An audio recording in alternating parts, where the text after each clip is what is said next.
tonight's our second show in New York, and last night went really well.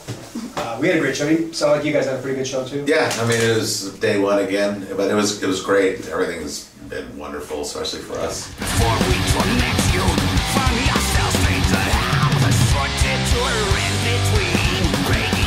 Well, just we'll see more familiar faces and friends and good American food and yeah, movie theaters and it's funny when you for me when you tour around the world, and it's great that we do that and stuff. But when you're over there, sometimes you miss the small stuff. You miss that restaurant that you like going to. And I mean, when I come home anywhere overseas that I go in the world, the first thing I do is pick up, call a cell phone, order Chinese when I get to the house. There's a certain place by my house every time you have to have it. But it's little things like that you miss sometimes. But it's just great to be on home soil. It's just the familiarity of everything. You always go to a mall, anything that you need or the day-to-day stuff or anything like that. It's just it's comfortable.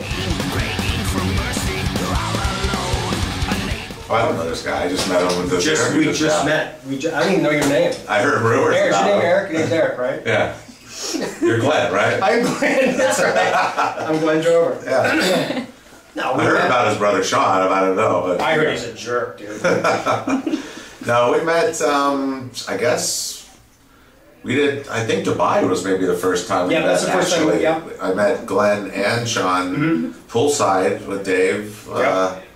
Drinking a couple Heinekens or something, just poolside in the Desert Rock Fest, I think it was for. That's right. And that was the first time we met, and everybody seemed like it was good guys, and I don't know. From there, we went on tour and just kind of came BlackBerry messengers that kind of like fun, mess with each other back and forth a little bit, And Glenn came and played in Testament as well, so it's a little family kind of connection there. Yeah. It's different because in the '80s when thrash was hot when we were all coming out, of course, good times and everything was great. Radio was playing. There's tons of radio stations playing metal. Daytime radio stations.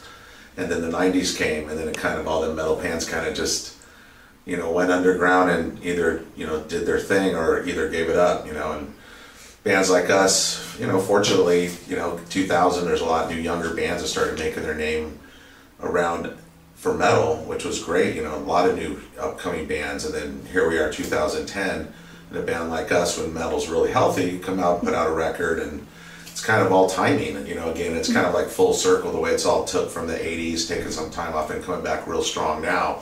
And it's like, okay, opportunity's here again, so we're like trying to seize it now and grab it while it's still hot, and we're writing good music, still. So it's much different, but it's this whole wave that we kind of survived and stuck through, and here we are. I tell you what, it's a lot tougher now for young bands than it was back in the day, because the whole industry, it's on its ear right now with internet piracy and all that stuff. It's a real drag. So the young bands, if they do get signed to a record company, there's barely any recording budget, there's barely any touring budget if there is at all. Just everything is scaled down to the point of where it's really hard just to survive, let alone thrive in this industry. So we're all really lucky to be able to play these hockey arenas and tons of kids come out and stuff, but even our bands are all affected by the fact that nobody's selling as much as they used to. So everybody kind of takes a hit in a different way, and it's difficult, but obviously we're doing something right because we're still getting the kids in these big theaters or big arenas and theaters and stuff. So yeah, and you see how true the metal fan base is, because they are here supporting the live show and the merchandise and stuff, and that's where the band sees it. So yeah, he's right. There's big hits. People don't sell platinum records as fast as they used to. And go 10 times platinum right away. It just doesn't happen hardly anymore. Yeah. Hang in there. I mean, again, we're a testament, if you pardon the pun, that these bands are still viable 25 years later, sometimes even a couple more years later than that. So it's you just got to keep plugging away at it if you really believe in it, and if with a little bit of luck and some skill, hopefully you'll be able to make it. So, but it's sticking true to what you do and believing in 100% in what you do and sticking with it, because that's what your identity is. You can't change with the times and what's happening. You got to stay true to it yourself. complete enemies. To see these guys, you know, he has security wherever he goes. That's the first time I've been without my security, actually, so. He's outside. They're outside the door, there's several. Should I separate your seats a little further, maybe? If they see us this close, they'd be rushing. Yeah, there's going to be a problem. There's going to be a problem as soon as this interview's over. Yeah. But you know what? For me, this is all a big wet T-shirt contest, and we're the judges. This is all fun. You know, we have a good time out here, and we get to play the music we love for fans who love the music, and then we just hang out, and it really is. It's kind of like a big metal barbecue out here for us. You know, we have a good time, and it's all fun for me. It beats digging ditches, I tell you that. But you know what's great about it? It's for us, like especially we're the first band up, and usually the first band doesn't have the best of the show. But in this case, it's like everything has been so smooth. Everybody's been like helping each other out, and everybody. You know, there's been like no open act syndrome kind of situation, so it's like been awesome. Like as far as us as well, you know, just getting a lot, you know, and it's been awesome. And I think it really adds to the whole show. You know, the kids are coming to see a full show, and it definitely is what it is. Ooh, I barely kept at the graveyard shift on time. Oh, he won't let me play that drum set.